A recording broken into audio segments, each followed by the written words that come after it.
Welcome to Royal Family Brief. The content of the briefing includes BBC Coronation documentary reveals Prince Edward's encouraging words to his brother. Deep breath, Lewis. Princess of Wales looks on as Prince blows out candle at Christmas carol service. Chief OBR economist backed Corbyn's £250 billion debt plans. Race to replace Representative Jennifer Wexton in Northern Virginia gets crowded. The Crown versus the Monarchy, inside the 6-series showdown that changed the royal family forever. BBC Coronation documentary reveals Prince Edward's encouraging words to his brother. Telegraph. A clip from the upcoming BBC documentary, Charles III, The Coronation Year, shows Prince Edward, Duke of Edinburgh, sharing a whispered moment of support with his older brother King Charles as they return to Buckingham Palace after the coronation ceremony. The documentary, which will be broadcast on Boxing Day, also includes interviews with palace staff and members of the royal family about the preparations for the coronation. Deep breath, Lewis. Princess of Wales looks on as Prince blows out candle at Christmas carol service. Telegraph. Prince Louis is seen blowing out a Christmas candle with his mother, the Princess of Wales, in a carol service at Westminster Abbey. The scene was filmed for the Royal Highness Carol Service, which will be broadcast on Christmas Eve on ITV1 and ITVX. The service is dedicated to those who support young people and features inspiring guests such as midwives, health visitors, nursery teachers, and baby bank volunteers. The service also includes musical performances, readings, and films celebrating the contribution people make in supporting the youngest members of society. Chief OBR economist backed Corbyn's £250 billion debt plans. Telegraph. The head of economic forecasting at the UK government's Office for Budget Responsibility, OBR, Scott Bowman, has said that a plan by Labour leader Jeremy Corbyn to increase borrowing by £250 billion, $326 billion, had the potential to provide a significant boost to growth. Bowman made the comment in 2017 shortly before joining the OBR. The OBR provides independent forecasts to accompany the UK government's major fiscal events but has been criticised for inaccurate forecasts and for allegedly downplaying the positive effects of measures such as tax cuts. Race to replace Representative Jennifer Wexton in Northern Virginia gets crowded. Washington Post. 11 Democrats and 2 Republicans are seeking their party's nomination in June to replace Virginia Representative Jennifer Wexton, who has announced that she is not seeking re-election. Wexton turned the 10th Congressional District blue in 2018, after defeating the Republican incumbent, and political analysts say the district is likely to be competitive in the 2024 presidential election. The Crown versus the Monarchy, inside the 6-series showdown that changed the royal family forever. Telegraph. Criticism is mounting against Netflix's The Crown as a new poll shows that viewers are increasingly taking the show as an accurate representation of the British royal family. The recent YouGov survey found that between 2022 and 2023, the percentage of viewers who believed the show was an accurate interpretation of what really happened rose from 19% to 27%, with 40% of 18 to 24-year-olds and a third of 25 to 49-year-olds finding the show somewhat or very accurate. The 5th series added a disclaimer stating that the show is fictional, but many viewers still take it as fact. The Crown, a historical drama about the British monarchy, has faced criticism for its fictional storylines and portrayal of real people. The show's creators argue that it humanizes the royal family for a new generation, but critics argue that it does more harm than good.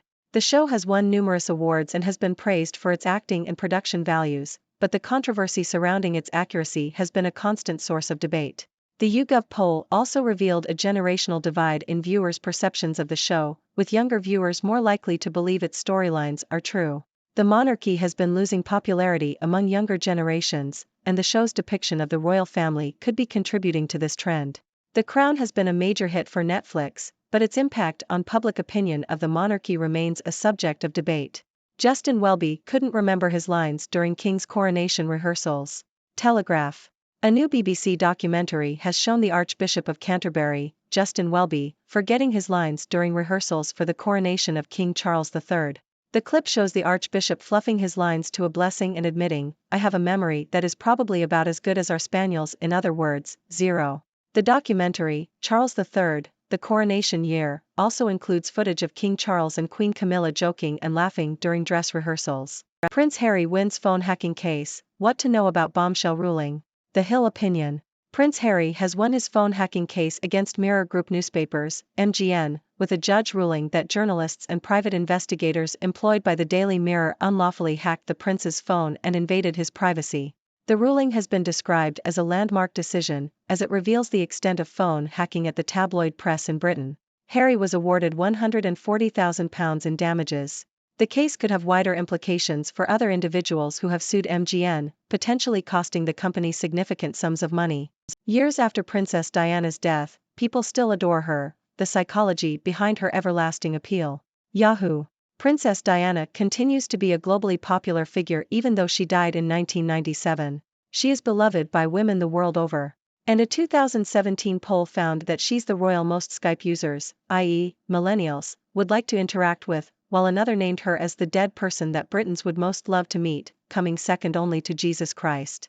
The media made Diana larger than life, someone who would live on long after her death.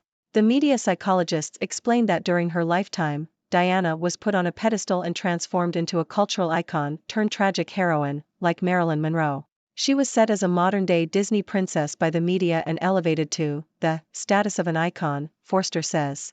And that mythical, larger-than-life image has been able to outlive the flesh-and-blood Diana. And during her lifetime, the royal was one of the most photographed women in the world. Now, thanks to the internet, that huge cache of photos and videos is readily available to anyone with a phone or computer, making her image even more accessible than it was during her lifetime. Meghan Markle and Prince Harry unveil 2023 Christmas card. The Independent. Meghan Markle and Prince Harry have sent out virtual Christmas cards on behalf of their Archewell organization. The e-card includes a link to the charity's annual impact report and features a photo of the couple at the closing ceremony of the Invictus Games in Dusseldorf. Sly Bailey and Paul Vickers, former Mirror executives under fire in Harry hacking case. Telegraph. Former Trinity Mirror CEO, Sly Bailey, has been refused permission to give evidence remotely from Spain in Prince Harry's legal battle with Mirror Group newspapers. Bailey was criticized by Mr. Justice Fancourt for being a reluctant witness and evasive, and accused her of not doing enough to investigate illegal activity at the company. The judge also criticized former Mirror Group newspaper's legal director, Paul Vickers, for failing to report suspicions of phone hacking. The trial centers around allegations that the newspapers unlawfully intercepted voicemails. Well, my dear viewers, what an eventful batch of news we have today. From whispered words of encouragement between royal brothers to a forgetful archbishop and a landmark ruling on phone hacking, it seems the royal family is at the center of attention once again. But let's not forget the enduring fascination with Princess Diana and the virtual Christmas card from Meghan and Harry. So, sit back, relax, and let's dive into these stories, shall we? First up, we have a sneak peek into the upcoming BBC documentary, Charles III, The Coronation Year. In a touching moment, Prince Edward can be seen offering support to his older brother King Charles. Ah, brotherly love at its finest. It's heartwarming to see the bond between these two royal siblings, especially during such an important event. I can only imagine the nerves that come with being crowned king. And speaking of nerves, it seems even the Archbishop of Canterbury, Justin Welby, had a few jitters during the coronation rehearsals. I guess we can't all have a memory as sharp as a sword, can we? Now, let's turn our attention to the small but mighty Prince Louis. In a delightful scene from the Royal Highness Carol service, we see him blowing out a Christmas candle with his mother, the Princess of Wales. It's a sweet moment that reminds us of the joy and innocence of the holiday season. And the carol service itself is dedicated to those who support young people, shining a light on the incredible work done by midwives, health visitors, nursery teachers, and baby bank volunteers. It's a wonderful way to celebrate the contribution they make to society. In the realm of politics and economics, we have an interesting revelation from the head of economic forecasting at the UK's Office for Budget Responsibility.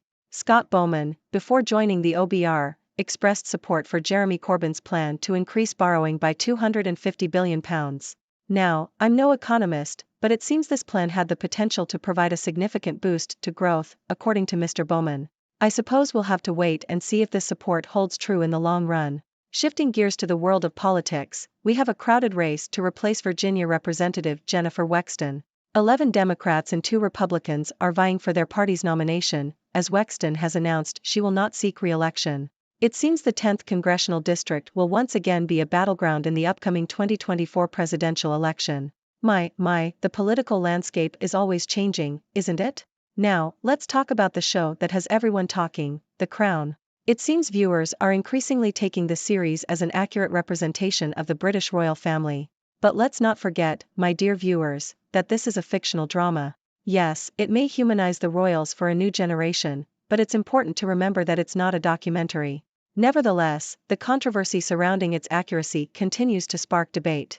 Speaking of the royal family, we have a landmark ruling in Prince Harry's phone hacking case. The judge has ruled that Mirror Group newspapers unlawfully hacked the prince's phone and invaded his privacy. This ruling could have wider implications for other individuals who have sued the company, potentially costing them significant sums of money. It's a victory for Prince Harry and a blow to the tabloid press. And finally, let's not forget the enduring appeal of Princess Diana. Even years after her tragic death, she continues to captivate people around the world. It seems she has become a cultural icon, a modern-day Disney princess, if you will. The media played a significant role in creating this larger-than-life image of Diana, and thanks to the internet, her image is more accessible than ever. It's a testament to her lasting impact and the power of her legacy. Well, my dear viewers, that wraps up today's news. We've covered everything from heartwarming moments between royal siblings to the enduring appeal of Princess Diana, with a dash of politics and legal battles thrown in. Now, I turn to you. What are your thoughts on these stories? Do you have any burning questions? Let's open up the floor for discussion. The stage is yours. Thank you for tuning in. The content above showcases the latest briefing reports and analytical synopses, thoughtfully curated by the 6Do team. These insights stem from a wide array of reputable media outlets, think tanks, government sources, and specialized experts worldwide. We encourage you to explore these sources for a comprehensive perspective. Keep in mind that while the content may not always align with the official standpoint of 6Do Brief, it's not meant to be taken as absolute directives for decision-making. Comprising seasoned media professionals, learned scholars, and accomplished scientists, the 6Do team embodies a trailblazing, fully independent media entity. To customize 6Do Brief to meet your professional needs, you have the option to subscribe to a diverse array of briefings on our website, 6dobrief.com. Regardless of your location, you can conveniently receive 6Do Brief via email.